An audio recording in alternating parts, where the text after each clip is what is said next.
Bueno, muy buenos días. El capítulo de hoy va a ser el capítulo 21, Sistema Nervioso Autónomo.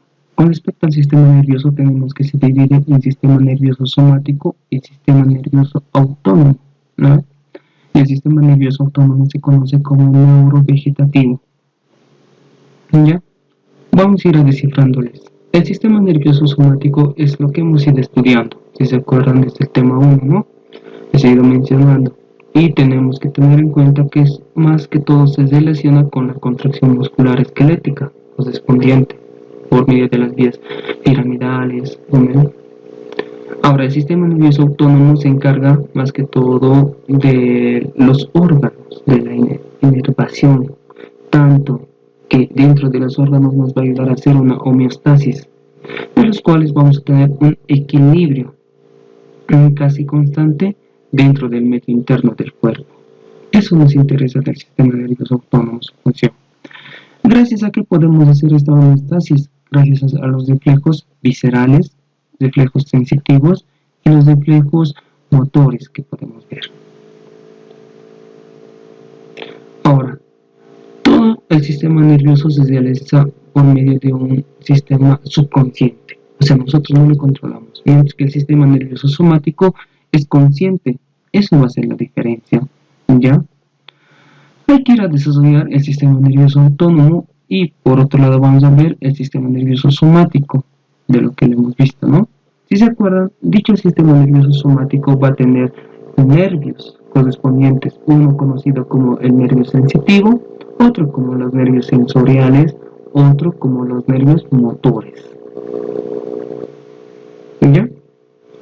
Ahora, no solamente les puedo decir que estos nervios van a tener fibras, tanto aferentes y eferentes, ¿no se acuerdan? ¿No? Las fibras aferentes somáticas generales de los nervios sensitivos son los que lo van a llegar al cuerpo, o sea, van a traer la información y su abreviación va a ser ASG. Mientras que las fibras o los nervios sensoriales también van a meter la información de los sentidos, si se acuerdan, ¿no? Que van a involucrarse en las fibras aferentes somáticas especiales. Su abreviación va a ser ASE. Mientras que las fibras motoras van a tener fibras eferentes. Estas fibras eferentes son las que van a mandar la información motora, ¿de acuerdo? De los cuales estos son somáticas generales. Su abreviación va a ser ESG. Si nosotros vemos ahí de color rojo, estamos colocándole que las neuronas motoras tienen que estar conformándole a los núcleos motores, tanto superiores como inferiores, pero los núcleos motores inferiores va a estar representado en el tronco encefálico por medio de los pares craneales. También va a estar representado por los astas anteriores de los núcleos motores de la médula espinal. ¿Ya? Eso es netamente los núcleos motores.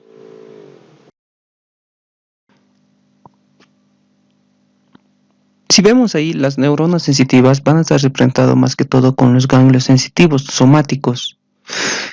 ¿Dónde se encontraban los ganglios sensitivos somáticos? Lo encontrábamos en la médula espinal y en algunos pares craneales. En la médula espinal como respondiente, los ganglios raquídeos, ¿no ve? Y también se han representado estas neuronas sensitivas en las astas posteriores de la médula espinal. Ahora vamos a representarles sensitivamente en el quinto par craneal, en el séptimo par craneal, en el noveno par craneal y en el décimo par craneal. Mientras que las neuronas sensoriales lo teníamos en el primer neuro, en el segundo par craneal, en el octavo par craneal más correspondiente.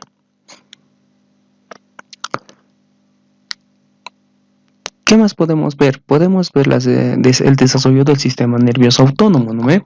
¿Qué lo vamos a representar más que todo? Esto, el sistema que nos va a controlar la homeostasis, ¿no ve? Pero gracias a qué nos va a ayudar? Nos va a ayudar gracias al sistema endocrino. Ahora, no sé si se acuerda un concepto antiguo, bueno, un concepto que siempre se lo denota, que el sistema nervioso autónomo controla de forma rápida, mientras el sistema endocrino de forma lenta, ¿no ve? Ahora, los dos van a actuar en constante retroalimentación y en un control de los centros específicos. Los dos actúan eso. Gracias a eso nos damos nosotros la famosa homeostasis correspondiente. ¿Ya? Ahora, Gracias a estas funciones nosotros necesitamos receptores. Estos receptores son los que van a mandar la información, ¿no? ¿A dónde? Hacia los centros reguladores. Estos centros reguladores o integradores de la información lo procesan y tienen que mandar esa información como respuesta por medio de los efectores. Y estos efectores en el sistema nervioso autónomo están representados por los músculos lisos, músculo cardíaco y por las glándulas correspondientes. Bueno, esta retroalimentación y este control de los centros que tenemos gracias a los receptores, a los centros reguladores, se tiene que involucrar aquí al hipotálamo, al tronco encefálico, porque estas estructuras nerviosas nos van a ayudar a regular, ¿ya? ¿Qué más? Vamos a involucrarnos que en el tronco encefálico tenemos los núcleos, ¿no ve? Los núcleos neurovegetativos, pero en el hipotálamo también lo conformamos, si se acuerdan. Ahora, los pares craneales que vamos a involucrarnos del tronco encefálico va a ser el tercer par craneal, el séptimo, el noveno y el décimo par craneal correspondiente. Dense cuenta en esta gráfica, o bueno, en lo que estoy representando. Las fibras preganglionares, si se dan cuenta, tienen que venir a terminar en un ganglio autónomo, y de este ganglio autónomo recién va a salir las fibras postganglionares, ¿ya? A eso neto, eso tienen que saber sí o sí del sistema nervioso autónomo. Ahora, las fibras preganglionares van a estar mielinizadas, mientras que las postganglionares van a ser amielinizadas correspondiente.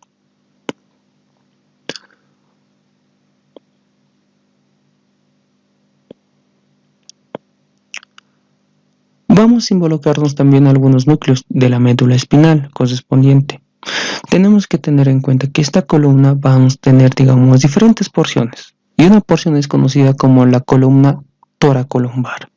Esta columna toracolumbar estamos involucrándonos que nos van a ayudar a formar la famosa cadena simpática, que más después lo vamos a ir viendo en gráficas correspondientes, ¿ya? Si nosotros dividimos al sistema nervioso autónomo en sus dos estructuras conocidas como el simpático y parasimpático, que después en otra imagen o en otra diapositiva les voy a mostrar lo parasimpático. El sistema nervioso simpático voy a representarle que tiene múltiples neuronas multipolares. O sea, en toda su conformación vamos a tener neuronas multipolares, que van a tener sinapsis múltiples, ¿no? Van a ser las famosas visceromotoras, que van a estar relacionadas más que todo con la emoción, con la rabia, con el miedo, con el estrés. O sea, vamos a tener netamente que ese sistema simpático es empático con las personas, ¿ya? Y van a tener las famosas fibras adrenérgicas, y al decirles adrenérgicas, su neurotransmisor tiene que ser la noradrenalina. Van a tener que frenar las secreciones, también van a disminuir el tono, van a disminuir la contracción del músculo liso y van a aumentar el ritmo cardíaco correspondiente. Todas estas funciones lo va a provocar netamente el sistema simpático correspondiente, ¿ya? Eso no se olviden, por favor. Ahora, voy a representarle aquí la médula espinal y su correspondiente H, o sea, como un H, no es la sustancia gris que lo corresponde. Si se acuerdan, nosotros tenemos que involucrarnos las astas laterales. Estas astas laterales de la columna toracolumbar de la médula espinal van a tener información neurovegetativa. Las fibras anteriores de la médula espinal van a formar las famosas fibras preganglionares. O sea, estas son fibras antes de los ganglios simpáticos correspondientes, ¿no? Van a tener netamente sustancias químicas colinérgicas y su neurotransmisor va a ser la acetilcolina correspondiente. Mientras, una vez que llegue estas fibras preganglionares a los ganglios, se van a venir a conformar las fibras postganglionares. ¿Ya? Hasta ahí estamos bien. Seguiremos avanzando.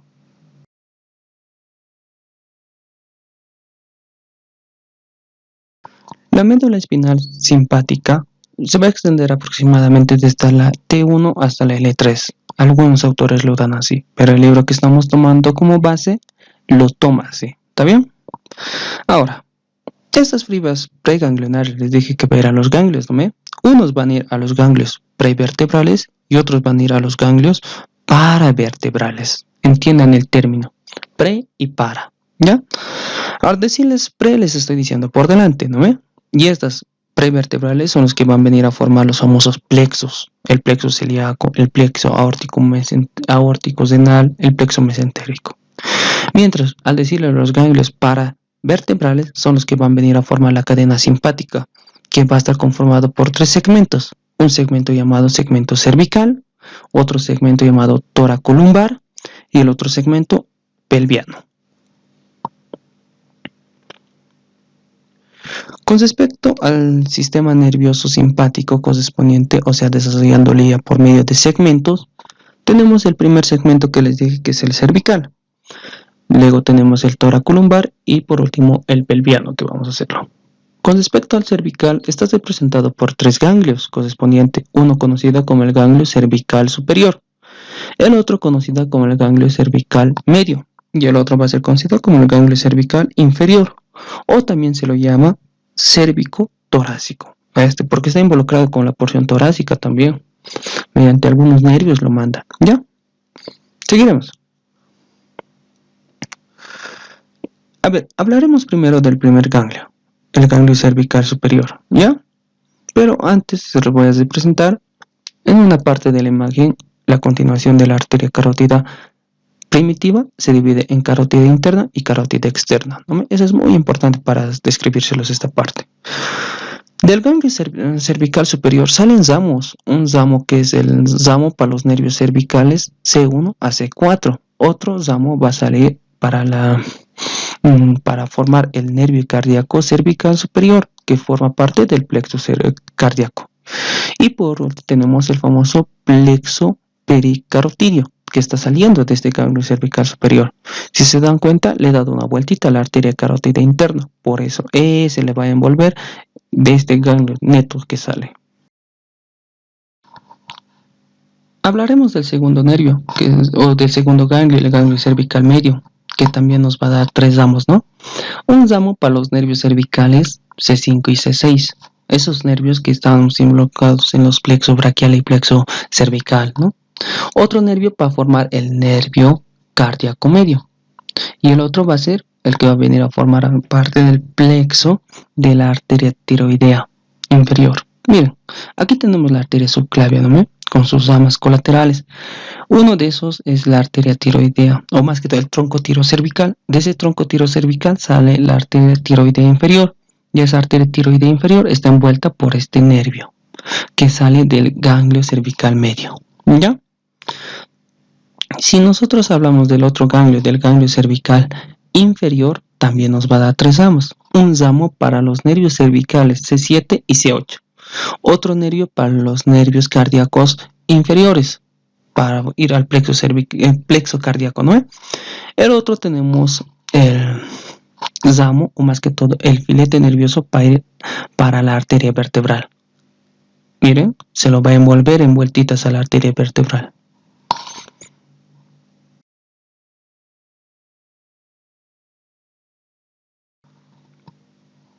Con la siguiente porción llamada la toracolumbar, esta se va a extender desde la T1 hasta la T12 en su porción torácica y la porción lumbar desde la L1 hasta la L3. ¿Ya? ¿Qué nos interesa saber con respecto a esta porción? ¿Dónde se encuentra? Eso nos interesa saber, ¿no? Se encuentra en su porción torácica netamente en el mediastino posterior. Y en su porción lumbar, donde lo vamos a encontrar, es retroperitoneal, ¿ya? También podemos involucrar que esta porción, la porción lumbar, está relacionada con la cara anterior de la columna lumbar, ¿ya? Y decirles también que está a la derecha con la vena cava inferior y a la izquierda va a estar con la aorta abdominal. Sí, eso lo tengamos como un concepto, ¿no? Mientras que la porción pelviana que ahora vamos a ver, vamos a involucrarnos aquí entre unos 4 a 5 ganglios sacros, ¿ya? Y le voy a nombrar de color celestito. Y vamos a tener también un ganglio. Este ganglio es el ganglio coxigio impar. ¿Dónde lo vamos a encontrar a este segmento pelviano? Lo vamos a encontrar en la cara anterior del sacro. ¿Por dónde está saliendo sus nervios? Está saliendo por los agujeros sacros anteriores. Gracias a este ganglio imparcoxigio es que nosotros formamos una asa. Y esa asa se lo que llama como la asa coxigia. ¿Ya? Hablaremos ahora del neurotransmisor. ¿Qué neurotransmisores vamos a involucrar en este sistema simpático? Igualito vamos a presentarlo. Fibras preganglionares, fibras postganglionares, ¿no ve? Y el ganglio autónomo correspondiente. ¿Qué más les voy a decir? Les voy a decir que estas fibras preganglionares son colinérgicas. Y como son colinérgicas, su neurotransmisor que va a ser la acetilcolina. Mientras que las fibras postganglionares van a ser fibras adrenérgicas. ¿Y cuál va a ser su neurotransmisor? Va a ser la noradrenalina. Si nosotros lo hacemos abreviado, NA, ya se lo encontramos, ¿no? Hablaremos un poco con respecto al sistema nervioso parasimpático. Ahora, estas diapositivas ya son del sistema nervioso parasimpático. Que nosotros vamos a representarnos el simpático. Este concepto no se olviden, por favor. Tienen las fibras preganglionares y fibras postganglionares. Lo bonito es que las fibras preganglionares son largas, mientras las postganglionares son cortas. Si ustedes entienden este concepto, cuando lleguemos a plexus celíaco, plexo aórtico, mesentérico, lo van a entender, ¿ya? Vamos a presentar dos segmentos. Un segmento llamado segmento troncoencefálico, o también llamado craneal, involucrado con los pares craneales, ¿no? Y el otro segmento medular, ¿ya? Con respecto al segmento troncoencefálico, tenemos un núcleo conocido como el núcleo visceromotor mesencefálico, o también conocido núcleo de Edinson-Weisbach. ¿En qué par craneal hemos visto esto? ¿Se acuerdan? En el famoso tercer par craneal, motor ocular común. ¿Y en qué capítulo del tema es? Estamos hablando del tema número 5. Ahí es donde involucramos este núcleo. El siguiente núcleo involucrado va a ser el núcleo lacrimomuconasal, o también, y el núcleo salivatorio superior, que vamos a involucrarnos al séptimo par craneal, el nervio facial. El tercero va a ser el núcleo salivatorio inferior, al noveno par craneal, y el cuarto va a ser el núcleo dorsal del vago, involucrado al nervio número 10. Ya. Vamos a las imágenes. Nosotros tenemos aquí nuestro nervio, nuestro tercer par craneal, que va a venir a descansar. O sea, sus fibras preganglionares tienen que viajar y van a ir a un ganglio. Y ese ganglio se le llama el ganglio ciliar. Y de este ganglio ciliar van a salir los nervios ciliares cortos, ¿ya? Ahí sí vamos a anotarlos. Y estos nervios ciliares cortos nos va a ayudar a que realice su función, este núcleo, que corresponde en controlar la iridoconstricción. ¿Y eso qué es? Eso es la miosis, ¿ya? ¿Y gracias a qué se está dando eso? Gracias al músculo constrictor del iris. ¿Qué más nos va a ayudar? Nos va a ayudar a acomodar, o sea, a la acomodación de la vista para que nosotros podamos ver objetos tanto a la distancia como a lo cerca, ¿ya? Eso nos interesa saber netamente, ¿ya? Ahora nos toca hablar del siguiente núcleo, conocido como el núcleo lacrimomuconasal y el núcleo salivatorio superior. Es representado por el séptimo par craneal. Y ahí de solito lo vamos a colocar el número 7, ¿no? Este nervio, una vez que transcurre por toda su trayectoria, nos vamos a involucrar en dos nervios. O sea, gracias a dos nervios, o gracias a este nervio que se divide en dos nervios, que uno es conocido como el nervio del cuerda del tímpano y el otro el nervio del conducto pterigoideo, es que nosotros vamos a dar la inervación a las respectivos órganos, ¿no? Con respecto al nervio del conducto pterigoideo, si se dan cuenta, va a ir a terminar en el ganglio pterigopalatino, mientras que el otro, conocido el nervio cuerda del tímpano, tiene que venir a formar parte del nervio lingual y va a venir a terminar en los ganglios submandibular y sublingual. Y estos ganglios van a dar sus nervios para sus respectivas glándulas. Ahí está representado, ¿no?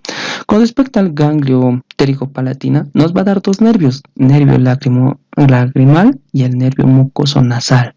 ¿Para qué son? El nervio lagrimal para lagrimal para las lágrimas, ¿no? Y el muconasal es para que haya la secreción. Si nosotros vamos a seguir avanzando, tenemos ahí representándoles en las imágenes que sus ganglios submandibulares y sublinguales están yendo a inervar a sus respectivas glándulas. Hablaremos del siguiente núcleo, el núcleo salivatorio inferior, que es representado al noveno par craneal. De azulito se lo estoy representando, ¿no?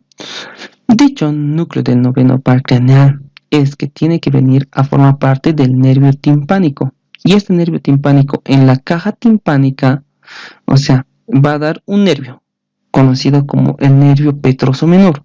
Dicho nervio petroso menor tiene que venir al ganglio óptico y de este ganglio óptico va a venir a dar su inervación a la glándula parótida.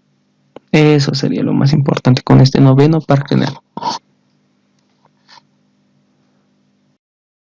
Con respecto al núcleo dorsal del vago, que es el décimo par craneal correspondiente, lo voy a representar, ¿no?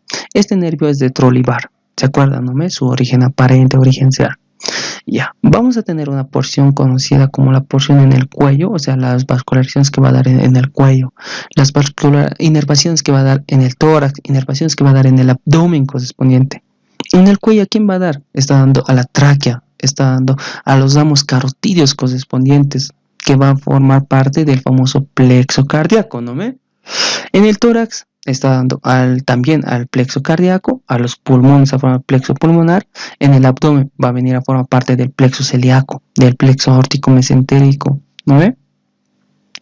Ahora, ¿qué más? ¿Qué otras estructuras? Tenemos al esófago también. En el cuello va a dar en el esófago, en el tórax también va a dar al esófago. A una glándula endocrina para que no nos olvidemos, a la tiroides y a la paratiroides también lo está dando inervación.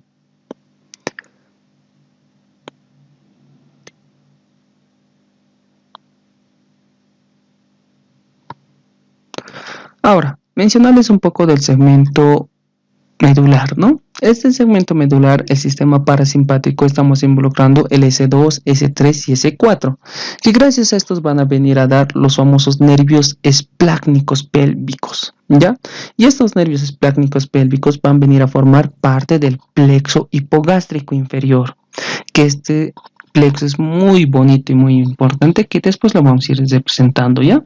Pero decirles, una vez que va a formar parte de este plexo, información parasimpática está yendo a dar inervación a la vejiga, a la próstata, a la vesícula seminal, al uréter pelviano, a los testículos, a los conductos eyaculadores. Ahora, en la mujer, ¿a quiénes va a dar? Al útero, a la vagina, al ovario, ¿no? Y también vamos a dar al aparato digestivo, al colon descendente, a la flexura cólica, al colon sigmoideo, al recto, a la mucosa anal correspondiente.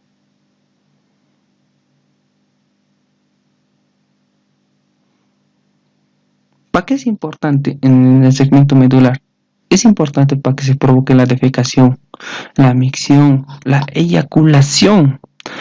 Ahora, si hablamos igual que tiene fibras preganglionares y postganglionares, sí, tiene las fibras preganglionares y postganglionares y al medio su gangliótico, pero les vuelvo a decir, no se olviden que uno es largo y el otro corto. Las preganglionares tienen la acetilcolina y las postganglionares igual. Hablaremos un poco con respecto a las fibras aferentes viscerales. ¿Esto para qué nos sirve? Nos sirve para hacer la información, o sea, la información que nos llegue. A eso me estoy refiriendo, ¿ya? Es como un circuito. Tenemos los famosos receptores viscerales y receptores vasculares, como ahí lo están viendo, ¿no? La información de ahí tiene que llegar, o sea, tiene que viajar esta información hacia los centros medulares, ¿ya?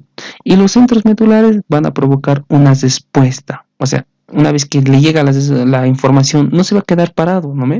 Tiene que hacer una respuesta y esa respuesta va a ser una respuesta muy combinada, o sea, va a ser muy, muy importante para que se provoque una homeostasis dentro del cuerpo, ¿ya? Para que no haya, digamos, se aumenta la presión, que se aumente más, no, tiene que regular la presión, ¿no? Y toda esta información está viajando por las fibras aferentes viscerales generales, ¿ya? Con respecto a los receptores, tenemos que tener en cuenta que esos receptores hay los nociceptores o receptores del dolor, se lo conoce, y los otros, los receptores fisiológicos. Los receptores fisiológicos tienen una respuesta estimulada leve, ¿ya? Mientras los otros receptores, los nociceptores, como les dije, son receptores del dolor. ¿Quiénes nos van a representar? A los nociceptores nos están representando las famosas terminaciones libres, mientras que a los receptores fisiológicos nos van a representar los corpúsculos de Paschoni, ¿no? Nos van a representar los receptores sensibles a la distensión, los famosos barroreceptores también nos representan, los quimioreceptores nos representan, ¿ya?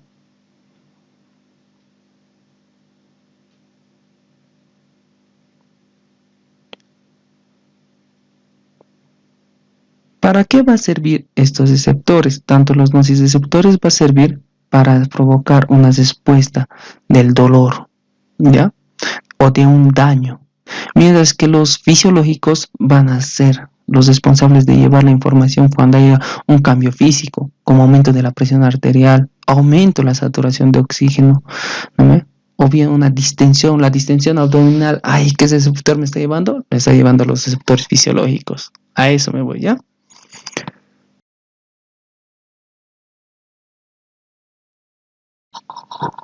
Las fibras viscerales motoras son las fibras eferentes correspondientes, ¿ya? Estas fibras eferentes viscerales generales son los que van a mandar información. Ya, a eso nos vemos. ¿Desde dónde está mandando la información? Desde las astas laterales. Tal vez aquí no les he presentado tan bien, pero si se acuerdan, estamos hablando del sistema nervioso autónomo, ¿ya? Esta información ha mandado hacia un músculo correspondiente, ¿no ve? Ahora, los receptores que están involucrados, los nociceptores y los receptores fisiológicos que nos involucramos, tienen que mandar una respuesta, o sea, una respuesta de la información.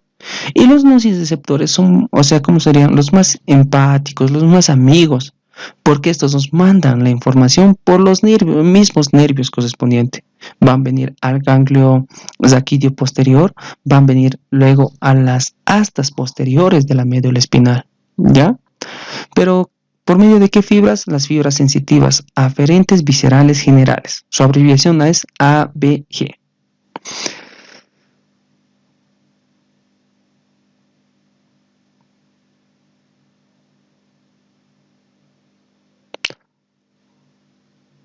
¿Qué más decirles? Decirles que los ganglios raquídeos sensitivos son la primera neurona, ¿no me?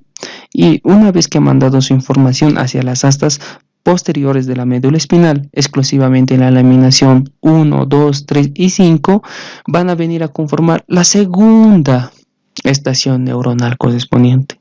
De estas neuronas que se encuentran en esta asta, sus axones salen, van a cruzar la línea media, van a ir a formar el famoso haz espinotalámico lateral.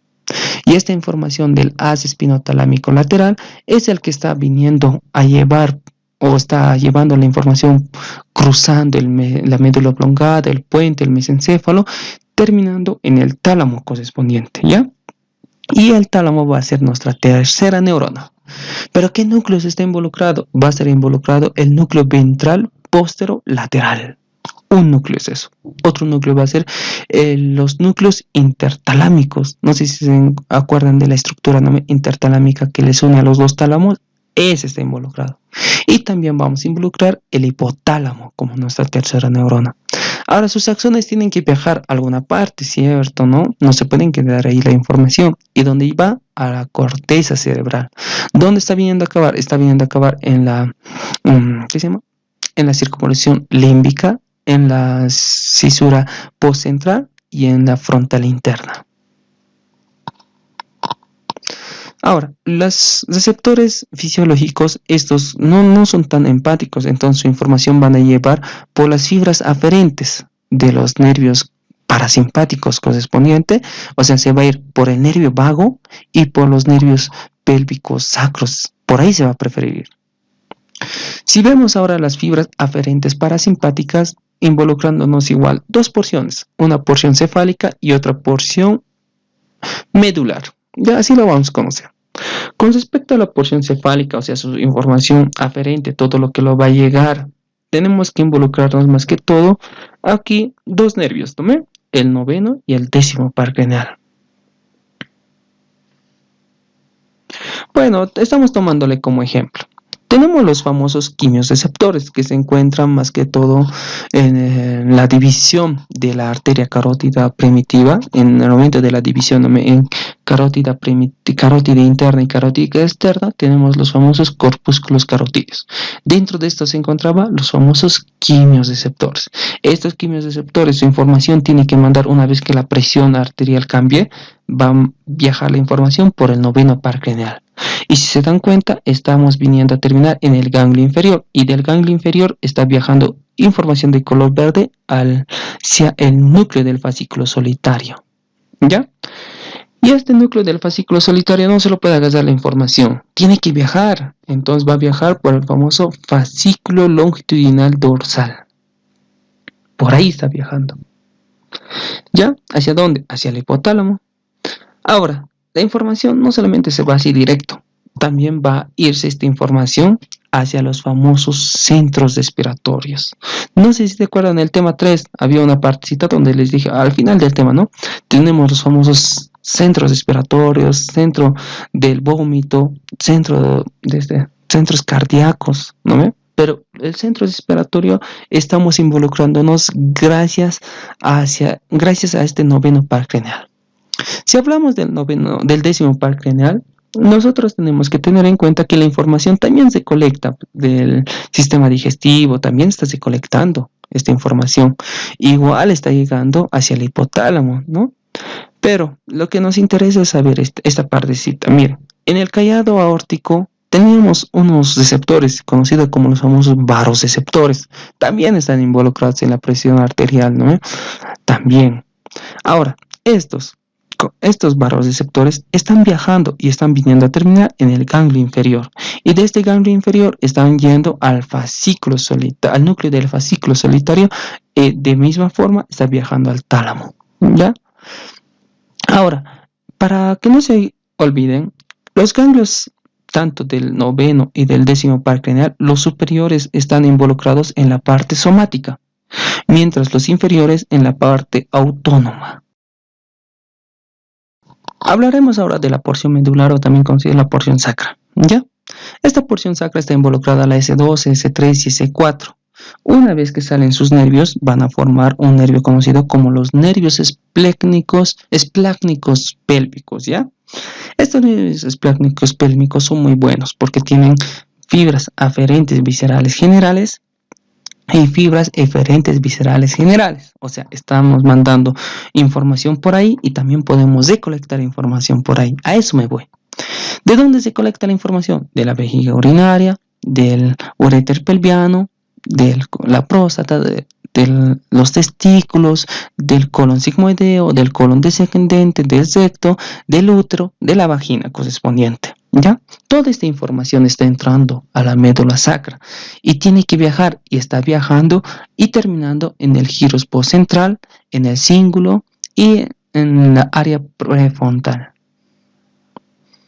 Si hablamos con respecto a las fibras aferentes simpáticas, ¿ya? Aquí vamos a involucrar los ganglios cervicales superior, medio, inferior, como estamos viendo, ¿no? Con respecto al ganglio cervical superior, para mencionarles, se los voy a dibujar. Ahí estamos dibujando la bifurcación de la arteria carótida primitiva, ¿ya? Ahora, estas fibras, si se dan cuenta, la fibra que está saliendo está yendo a envolver tanto a la arteria carótida primitiva, a la carótida interna y a la carótida externa. De esta envoltura de la arteria carótida primitiva va a salir ramos nerviosos. ¿Para qué? Para la mucosa nasobucofaringeo, ¿ya?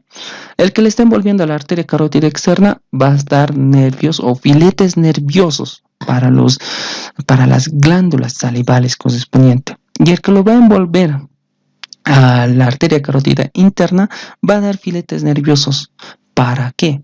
Para los famosos músculo dilatador del iris, ¿ya? Y una vez que estos nervios actúan o hacen su función, como le quisieran decir, vamos a provocar algunas respuestas, ¿ya? Y la respuesta que nos va a dar el primer filete al músculo dilatador, ¿qué es? Midriasis. El que va a venir a las glándulas salivales va a disminuir la secreción, y el que va a venir a la mucosa nasobucofaringea va a ser una sequedad de la boca. Ahora, hablaremos, sigue, tenemos los famosos nervios cardíaco superior, nervio cardíaco inferior y nervio cardíaco medio, o como lo quisieran decir, con respecto a sus ganglios, ¿no? Y también vamos a tener los famosos nervios cardíacos torácicos. Estos nervios cardíacos torácicos se involucran desde la T1 hasta la T5. Y todos estos 8 nervios que le he mencionado van a venir a formar el famoso plexo cardíaco, ¿ya? ¿Dónde se encuentra el plexo cardíaco? Se encuentra a la altura de la arteria aorta ascendente. A esa altura lo vamos a encontrar este plexo cardíaco. Pero no se puede llamar solo plexo cardíaco con simpático. Tiene que tener su información parasimpática que viene del nervio vago correspondiente. Ya, seguimos. ¿Para qué nos va a servir la información simpática? Nos va a servir para aumentar la frecuencia cardíaca, para provocar una vasodilatación coronaria. Mientras que la información parasimpática, ¿para qué nos va a servir? La parasimpática nos sirve para disminuir la frecuencia cardíaca. Nos va a servir para hacer una vasoconstricción coronaria, o sea, de las arterias coronarias que vascularizan al corazón, eso le provoca. ¿Ya? ¿Qué más? Las simpáticas tenemos los receptores beta 2 adrenérgicos, mientras que los parasimpáticos es acetilcolina, su neurotransmisor. ¿Ya? ¿Qué más? Hay que involucrarnos que la T3, T4 y T5 más el nervio vago vamos a formar el plexo pulmonar. Dicho plexo pulmonar se encuentra en la raíz de los bronquios aproximadamente. Bueno, con respecto a la parte simpática, ¿qué nos va a servir? Nos hace en los pulmones una broncodilatación, o sea, si tú le inervas simpáticamente, los bronquios se dilatan, se vuelven más grandes, más oxígeno puede ingresar. Y en las arterias, ¿qué va a provocar? Una vasoconstricción, o sea, las arterias se vuelven más pequeñas. Y a las glándulas, ¿qué va a hacer? Va a inhibir su secreción de las glándulas. Ahora, la parte parasimpática, ¿qué es? Lo contrario. Una broncoconstricción, una vasodilatación, también va a venir a provocar una inhibición de los secretomotores, ¿ya? Pero ahí les dije que es lo contrario, entonces va a estimular la secreción de las glándulas. El plexo periesofágico se está conformando gracias a las porciones torácicas, ¿ya? Para una inervación al esófago correspondiente. De la misma manera, simpáticamente y parasimpática. Simpática, ¿qué va a hacer? Va a ser una vasoconstricción de sus arterias, ¿no? Y parasimpática, una vasodilatación correspondiente. ¿Ya? Seguiremos. Con respecto a los famosos plexos o la porción toracolumbar, que lo quisiéramos decir, ¿no? Tenemos el famoso plexo celíaco. Este plexo celíaco se está conformando más que todo por la llegada de unos nervios conocidos como los nervios esplácnicos, pero si se dan cuenta está saliendo de las astas laterales, va a salir por las fibras anteriores y no está haciendo sinapsis en la cadena simpática, ¿no? Está viniendo a terminar en sus ganglios correspondientes, que son dos en forma semilunar, ahí lo están viéndole. Y estos nervios son los nervios esplácnicos abdominales, ¿ya? Miren, nervio esplácnico abdominal mayor, que estamos viniendo a involucrarnos en la porción T9, T5 a T9. Mientras el otro, el nervio esplácnico abdominal menor, es la T10 y T11. ¿Ya? No lo podemos decir solamente plexo, tiene que tener su información parasimpática. Ahora, si se dan cuenta, ahí estamos viendo la llegada del desmio par craneal a los correspondientes ganglios. ¿Ya? Ahora, hablaremos un poco con respecto a sus fibras eferentes, o sea, a las fibras que está mandando, ¿no?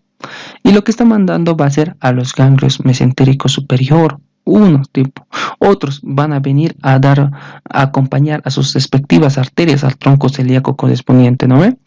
El nervio vago no hace sinapsis en el ganglio. Entonces, ¿qué cosa hace? Va a ir solito, va a viajar, va a ir acompañándole, viajando a las arterias para venir a terminar en unos ganglios autónomos anexos a cada órgano que está llegando. O sea, en cada órgano vamos a tener un ganglio correspondiente. No sé si se acuerdan de la capa muscular que tiene, ¿no? Los ganglios submucosos, los ganglios musculares de Meissner, ¿no? Eso me estoy refiriendo con respecto a decirles que este nervio vago va a venir ahí, recién a hacer su sinapsis. Pero antes de llegar al plexo o dentro del plexo, no hace sinapsis, por favor, no se equivoquen en esa parte. Ya. Ahora, ¿qué más les puedo decir? Les puedo decir que estos nervios tienen tanto información de fibras aferentes y eferentes, o sea, fibra que va a mandar información y va a regresar información. Hablaremos del otro plexo, que es el plexo mesentérico superior. ¿Ya? Dicho plexo mesentérico superior está relacionado o está ubicado lateralmente a la arteria mesentérica superior, pero lo van a llegar los nervios esplécnicos, tanto abdominal mayor, abdominal menor y un nervio esplécnico IMA conocido, que viene de la porción T12. Esta información también, o este plexo también va a requerir del nervio vago y lo está llegando a este plexo sin hacer sinapsis. De la misma manera va a viajar por su arteria mesentérica y tiene que venir a inervar al intestino correspondiente, ¿no? Por eso es su trayectoria de la arteria mesentérica superior. Dentro de eso va a ser sinapsis en los ganglios, que lo va a ir encontrando en sus órganos anexos, ¿ya? Y los de verdecito los estoy representando de la misma manera, que esos son los nervios que están saliendo de dicho plexo. Ya. Ahora, ¿para qué va a servir? O sea, ¿qué información? ¿Para qué nos sirve este plexo mesentérico? Nos sirve su información simpática para disminuir el peritalismo y también va a venir a disminuir las secreciones glandulares de la mucosa, ¿no? Ahora, la información parasimpática nos aumenta el peritalismo, nos aumenta la secreción de las glándulas mucosales que vamos a encontrar en el intestino. Me he pasado mucho. Hablaremos de otro plexo, ¿les parece? Tenemos el famoso plexo aórtico mesentérico, ¿ya? Este plexo aórtico mesentérico va a estar situado lateralmente a su origen, o más que todo, en su origen de sus arterias renales, ahí más que todo. Y vamos a involucrarnos aquí en los nervios esplécnicos abdominal mayor, nervio esplécnico abdominal menor y el nervio esplécnico IMA. Esas son las informaciones simpáticas, pero la información parasimpática, ¿cuál es? Es el nervio vago que está llegándole la información, ¿no ve? Pero de la misma manera no hace sinapsis. Entonces, ¿qué hace? Acompaña a las arterias de forma directa para venir a terminar en sus respectivos órganos, ¿no ve? Ahora, de verdecito lo van a hacer las fibras, la información simpática, ¿no? Que les quisiera decir. Y está llegando al riñón, a la pelvis, al uréter abdominal, ¿ya? Pero, esta información, si se dan cuenta, no está llegando a la glándula suprarrenal. Ojo en eso, ¿ya? ¿Por qué? ¿Por qué no está llegando a la glándula suprarrenal? Porque esta glándula suprarrenal de forma directa tiene su inervación de la médula espinal de la porción T10 y T12. ¿Por qué? ¿Por qué llega sin hacer sinapsis sus nervios? Porque esto, cuando nosotros estamos en emociones, en estrés, de forma enérgica tiene que secretar sus hormonas correspondientes, produce sus hormonas, ¿no? A eso me voy. Hablaremos del otro plexo conocido como el plexo mesentérico inferior. Dicho plexo mesentérico inferior se encuentra también en su origen de la arteria mesentérica superior.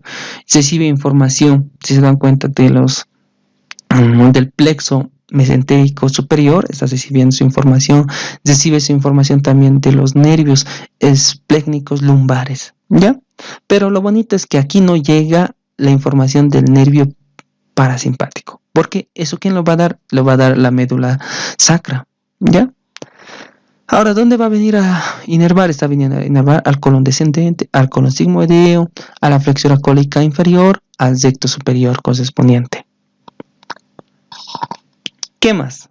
Les diré de un plexo conocido como el plexo intermesentérico. Este plexo intermesentérico es como la unión de los dos, o sea, la comunicación de los dos plexos, y es en forma de mallita.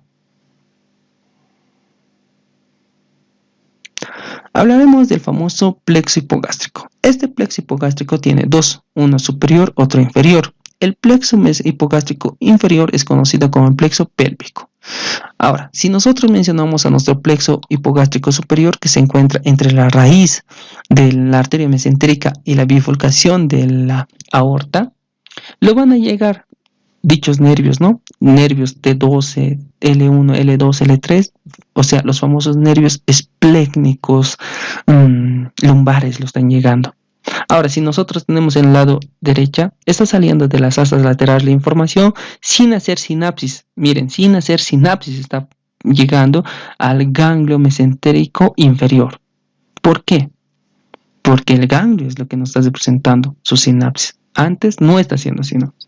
Ahora, la información de este ganglio mesentérico inferior tiene que salir formando los famosos nervios pélvicos, ¿ya? Estos nervios pélvicos tienen tanto, o sea, tiene que venir a formar el famoso plexo hipogástrico. ¿Y dónde se encuentra? En el hombre se encuentra entre el recto y la vejiga, mientras en la mujer se encuentra entre la vagina y el recto se encuentra. Miren, ahí de verdecito se lo estoy representando dónde está viniendo a terminar. La información parasimpática, ¿de dónde lo va a llegar? Para este plexo lo está llegando la información parasimpática de los famosos nervios sacros, que pueden ser los nervios S2, S3, S4, formando los nervios esplécnicos pélvicos correspondientes, ¿ya? Tanto en el varón como en la mujer lo vamos a representar. Ahora, una vez que toda esa información, o sea, todas las fibras se entrecruzan, ¿no? Va a salir, ¿a dónde va a venir?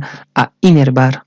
Está viniendo a inervar, como lo vemos representado en la imagen, al recto, está a la vejiga, a la próstata, a la vesícula seminal, al conducto deferente, ¿no? Está el colon sigmoideo, el colon descendente, a la flexura cólica, al recto, a la mucosa anal. Mientras que en la mujer, ¿a quiénes va a involucrarse? Al útero, a la vagina, a la vejiga correspondiente, ¿no ve? A eso estamos viendo su información, a inervar, gracias a este plexo hipogástrico. Ahora, de la misma manera, estos nervios esplécnicos pélvicos no hacen sinapsis en este plexo, solamente lo cruzan. ¿Y dónde van a hacer su sinapsis? En sus respectivos ganglios anexos a los órganos que lo van a encontrar. Ya, ¿para qué nos sirve? O sea, las funciones, ¿no? La parte parasimpática sirve para estimular. Uno, estimula más que todo la contracción del colon y el recto. Y gracias a eso, ¿para qué nos sirve? Para hacer la defecación. Otro, va a estimular la contracción del músculo detrusor de la vejiga. ¿Para qué? Para que nosotros podamos orinar. Y otro va a ser para la erección del pene y el clítoris correspondiente. Si nosotros hablamos de la información simpática, tenemos que involucrarnos aquí, que va a ser una vasoconstricción, ¿ya? O una vasomotor correspondiente. Pero inhibe la construcción peristáltica, o sea, va a inhibir, ¿no?, del colon y del recto. ¿Qué más? Va a provocar o va a ayudar a la eyaculación cuando hay el orgasmo correspondiente. Con respecto a la vía de la misión, o sea, para producirnos la orina correspondiente, cuando la vejiga se empieza a llenar, se van a estimular unos receptores llamados los mecanorreceptores. Estos receptores tienen que mandar la información por unos nervios, conocidos como los famosos nervios esplécnicos lumbares. ¿Ya? O sea, es como decir, está mandando la información simpática, por una vía simpática cuando se llena. ¿Dónde va a venir a terminar? Está viendo al ganglio raquídeo sensitivo correspondiente. Luego la información tiene que ir a la médula espinal, a la asta posterior. Y de esta asta posterior está viajando por el haz espinotalámico lateral. O sea, lo está cruzando la información para ir a formar parte del haz espinotalámico lateral. Y esta información tiene que ir a la corteza cerebral, ¿no? Ahora, una vez que llegue la información, todo tiene que bajar también la información, ¿no? Pero si nosotros podemos decir también, estamos actuando otros mecanismos, como aquí tenemos, miren, la información de la asta lateral está viajando por las fibras aferentes al ganglio mesentérico inferior y desde el ganglio mesentérico inferior al músculo detrusor de la vejiga. Ahora, en la porción de la médula sacra está viajando también otra información que va a venir al músculo elevador del ano correspondiente y va a provocar una inhibición de este músculo elevador del ano. ¿Para qué? Para el cuello que de la vejiga urinaria se descienda, ¿ya? O sea, no se contraiga más, a eso me estoy refiriendo.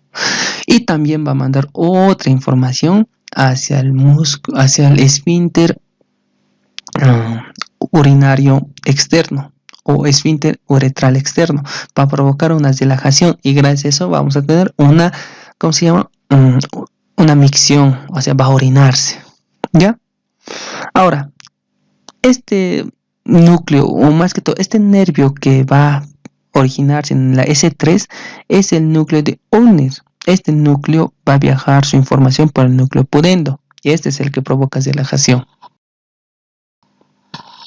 Ahora, también tenemos que tener en cuenta que del ganglio mesentérico inferior está viajando la información de color verde celeste hacia el esfínter interno, que va a provocar va a realizar una relajación del músculo detrusor de la vejiga y a la vez va a provocar una contracción del esfínter interno.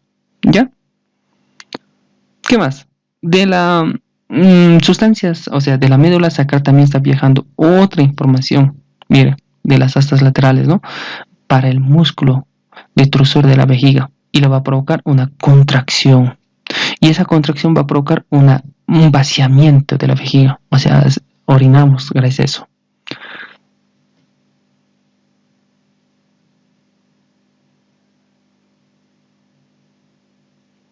Ahora, del haz espinotalámico lateral que está viajando al tálamo, esa información ha llegado al giro frontal superior. Esa es la área exclusiva para la micción correspondiente. ¿Qué más? Tenemos que tener en cuenta que la información no solamente se da simpática, también puede viajar parasimpática y está llegando a la porción S3. Bueno, desde giros frontal superior de aquí arriba, ¿no? De la corteza cerebral, está viniendo a las astas anteriores, astas laterales, terminando y se produce el círculo correspondiente. Hemos acabado el capítulo número 21. Si tuvieran alguna duda, alguna consulta, no duden en decirnos. Estamos a toda disposición de ustedes. Sin más que decirles gracias, nos ayudan suscribiéndose y dando like. Muchas gracias.